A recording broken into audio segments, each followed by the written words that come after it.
அத இறைவன் எங்கோ இருக்கிறான்னு நினைக்காதீங்க, அங்க இருக்கிறான். இந்த உடம்புல உயிர் இருக்கிறது போல உயிருக்கு உயிரா நிக்கிறான். என் இறைவனை நினைக்க கூடாது என்று சொல்வதற்கு உங்களுக்கு உரிமை இல்லை.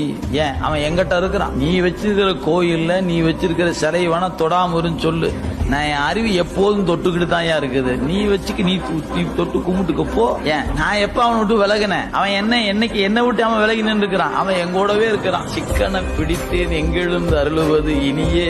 அவன் எப்ப நம்மளை விட்டு விலகினா நான் போய் ஐயோ சாமி பாக்கணும், கதவை சாத்திக்க பூட்டிக்க. ஏன்? அவர் எனக்குள்ள இருக்கிறாரியா, ஆனந்தமா நான் பாட்டு உட்கார்ந்து பெருமானே அந்த இடத்துல உங்களுக்கு ஒரு ஆனந்தம் இருக்கு பாருங்க, அது யாரும் கொடுக்க முடியாது. அதை நின்னு பார்த்ததான் அனுபவிக்கும். இந்த அனுபவம் நமக்கு வரணுமே என்று எல்லைக்கு உட்பட்டு அன்பு செலுத்தினீங்கன்னா வாய்க்காது. எல்லை கடக்கிற வாய்ப்பு என்னைக்கு வருதோ அன்னைக்கு